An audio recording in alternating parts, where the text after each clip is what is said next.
पैर छूते हैं लेकिन पैर नहीं छूते। कोई कोई जंगा छू देवे, कोई कोई घुटने छू देवे, कोई कोई मोटे ही मोटे मिले गए तो पेटू ही पेटू मिलेगा है वो का है।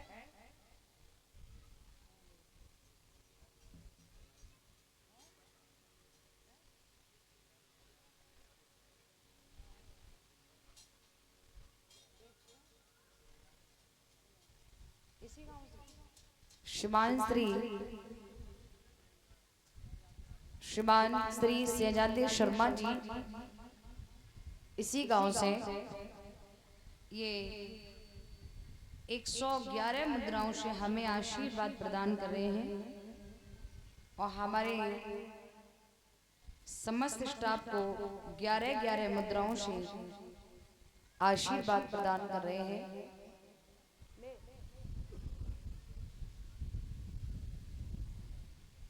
दीर्घायु की कामना है, सुख समृद्धि से आप भरपूर रहे, मां लक्ष्मी दाहिनी निवास करती रहे, सब कुबेर भंडार भरती रहे, नित्य जीवन में आपके सत्वगुण बढ़ता रहे, भगवान से ही प्रार्थना है। बोली सच्चिदानंद भगवान की। लेकिन हमारे वेद पुराणों के अनुसार मैया पैर कैसे छूने चाहिए? दोनों हाथों से पैर के नाखून, अक्षर कहा जाए पैर के अंगूठा के नाखून को स्पर्श किया जाए, क्योंकि पैर के अंगूठा के नाखून में तेज भरा होता है। लेकिन आजकल कोई तनु झुके को झुके, और गलती आज की औलाद की भी ना है। छोरा निक पैरन पे खड़ो है पायो तो मैया न्यो नहीं सिखाएगी कि लाला घर से बाहर निकल के कोई अपने से बड़ो है, चाचा ताऊ बब्बा सबके पैर छुइयो ना, राधे राधे राम राम करियो ना सिखाएगी। और वही भैया जो पहले बताएगी कि लाला तेरो चाचा मेरो दुश्मन है, तू बड़ो है तो जा मिल की बदलो जरूर लूंगी चाहे कछु है जाए। हम और आप अपने बच्चों में बहुत गलत संस्कार डाल रहे हैं मेरी माँ। हमारा आपका जीवन जैसे कटना था वैसे जा रहा है, लेकिन हम और आप बच्चों का जीवन क्यों बर्बाद कर रहे हैं? बच्चों को हम कैंची वाले संस्कार दे रहे हैं, चाकू वाले संस्कार दे रहे हैं, लेकिन बच्चों में हमें संस्कार देनी चाहिए सुई वाले, जो हजारों टुकड़ों को जोड़ करके एक कर दे। हमारी भारत की जो संस्कृति लुप्त हो रही है वो सबसे बड़ा कारण है आज की माँ। रहस्य भागवत जी कहती है कि गर्भवती स्त्री को 9 महीने तक अपनी धैर्य छोड़कर किसी और की धैर्य पर नहीं जाना चाहिए। मानोगी? कोई ना माने, और कोई कोई तो मन ही मन में न्यों कह रही होगी बड़ी आई ना ज्ञान बांटन हमारी है। हाँ। लेकिन प्यारे हो, यहाँ तक कहा है ऋषि भागवत जी ने सुबह उठकर स्त्री को गौ माता की परिक्रमा करनी चाहिए, क्योंकि गर्भवती स्त्री पैदल चल के तीर्थ यात्रा नहीं कर सकती। लेकिन अगर वो स्त्री सुबह उठकर गौ माता की परिक्रमा कर लेती है तो इस स्त्री को उसी पल उसी क्षण सभी तीर्थों का फल वही प्राप्त हो जाता है। यहाँ तक कहा है कि गर्भवती स्त्री को 9 महीने तक ज्यादा हरि चिंतन में रहना चाहिए। रामायण जी, गीता जी, भागवत जी का सेवन करना चाहिए। अगर ये ना कर सको तो भजन कीर्तन करना चाहिए।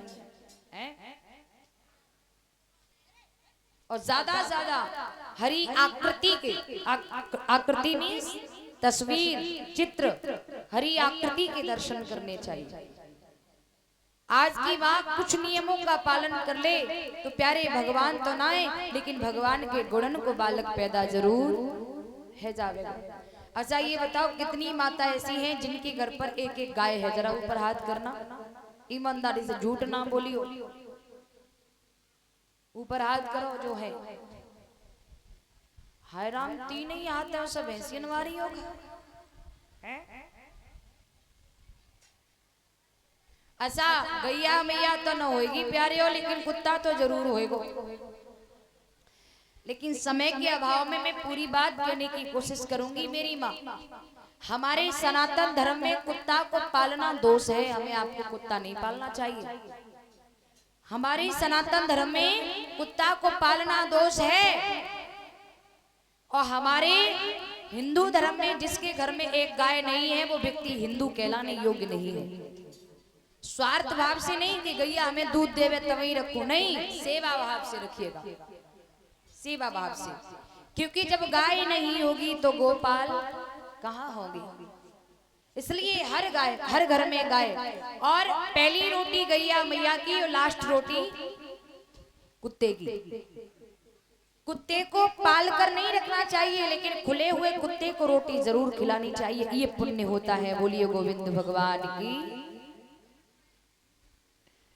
हाँ, तो मेरा निवेदन है, अगर घर में गाय नहीं है तो सेवा भाव से उसे रखिएगा, स्वार्थ भाव से नहीं, सेवा भाव से। पहली रोटी गाय को, लास्ट रोटी। आजकल की मैया बताएं कहा करें।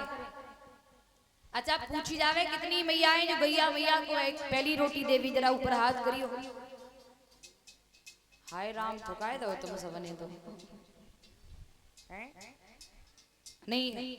आजकल पता है मैया कैसी है, आटा गूंथ ले हो, चूल्हे के पास बैठी आवाज लगाएंगे, आ जाओ लल्ला के पापा गरम ही गरम खा ले। अब पहली रोटी गैया वाली तो पति देव को खवा रही है, और लास्ट रोटी कुत्ता वाली खुद कह रही है। और चोरा देने और कह देंगे लल्ला वो मोटी वाली रोटी रखी है, सबसे ऊपर वाली वो लास्ट है, तू ना खाइए बाबू, तेरी मत्ती पिछली है जावे।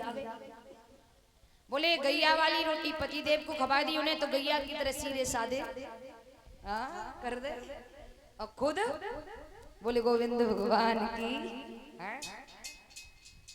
तो मेरा निवेदन है कि हर घर में एक गाय का होना बहुत जरूरी है।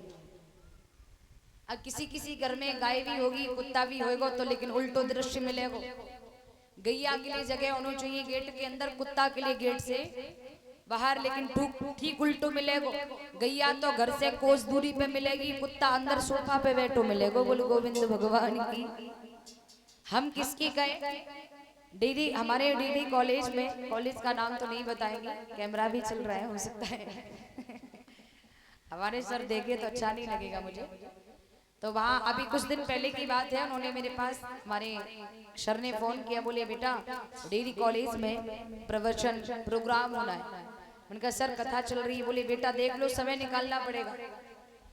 तो हमने क्या किया कि उस दिन कथा 4 बजे विराम कर दी और कॉलेज पहुंच गए। सर ने ऑफिस दिखाई, नाश्ता पानी हमें कराया। अच्छा, हमारे जो डिग्री कॉलेज के सर हैं मुझे अपनी बेटी की तरह स्नेह करते, प्यार करते, बहुत प्यार करते, अपनी बेटी की तरह।